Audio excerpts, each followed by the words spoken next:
The game that everyone is talking about right now is Baldur's Gate 3. Baldur's Gate 3 is a role-playing video game developed and published by Larian Studios. They're Belgian. Ooh.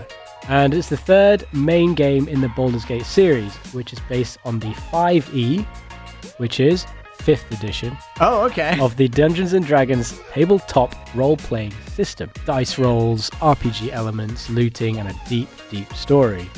So this is what making people say it is the new pinnacle of the genre. Because that's how good it is. Well, see, straight away I think, role-playing game, okay, great. Dice rolls, turn-based game, I'm like, bored. But then I looked into a little bit more and I started to get very excited. I'm in the same boat. I was never into turn-based, and then I played one or two games which were really good, and I was like, okay, maybe I could play some turn-based. Then I discovered Divinity Original Sin 1 and 2, because I was looking for something that was like Dragon Age mixed with Skyrim, mixed with the story, and then all those little characters you can play. Okay, so that game is pretty similar to this one. Yeah, so Divinity, you can see the roots of Divinity in Baldur's Gate 3. It's very, it's turn-based. So you can basically choose like one of 7 origin characters that already come with a backstory and all of that. Yeah. Or you can actually kind of custom create your own character and choose your own backstory as well, which completely changes your path in the game depending on your backstory. Exactly. And I heard that even the NPCs will talk to you differently depending on what race you are, what type of character you are, your backstory and everything. The NPCs will literally talk to you differently because of that. Yeah, and based on the past choices you've made as well. Which is crazy. I heard that they've recorded so much voiceover work for this game. It's unbelievable. Yeah, and it's really high quality voiceover work too. And even, if you want to get a better idea for the uninitiated, so people that don't really know what this game is, just imagine Skyrim mixed in with Dragon Age, where you've got like your characters will react to the choices you make. Yeah. So someone in your party, you're talking to someone, you'll say like, you make a decision. You say, I want to kill this person. Then you've got someone in your party going, disapproves, who doesn't like your choice. No way, yeah. And then we'll hold that grudge, maybe to your next conversation. We'll all bring it up. And it's the same way. If someone likes what you've chosen to do, then they'll be like, nice choice, mate. I'm going to do this for you. It's almost like playing a game that has AI in it. Yeah, almost. Yeah. Very cool. Very, very clever.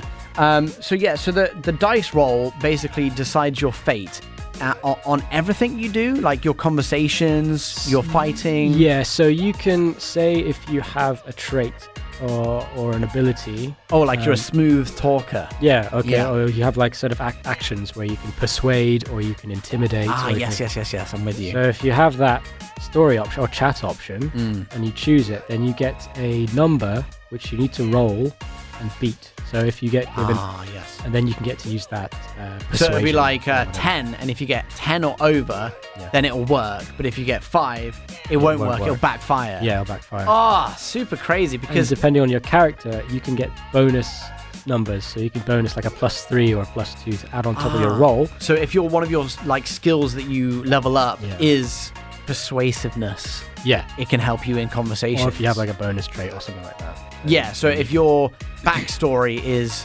you're a ladies' man, you'll be able to talk to the ladies nice and easily. You have a bonus perk. Yeah. Wow, that is so cool. I've never ever played a game like that, and this is what is making me excited for this. And you can do it with not just conversation choice, but like unlocking locks as well. Okay. Or doors or chests.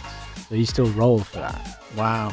And then when you're fighting as well, obviously you're about to do a spell and you have to roll depending on how hard you hit them. Yeah, there are some roll spells. Yeah. Oh, only some. So it's not all of them, because otherwise that would be too annoying, wouldn't it? To keep having to roll every time. But there's certain ones you can do. Okay. And then also one thing I saw was you have like obviously like mana or whatever in games, and in this it's like a similar sort of thing where you have like a resource to be able to cast spells or do actions in fighting.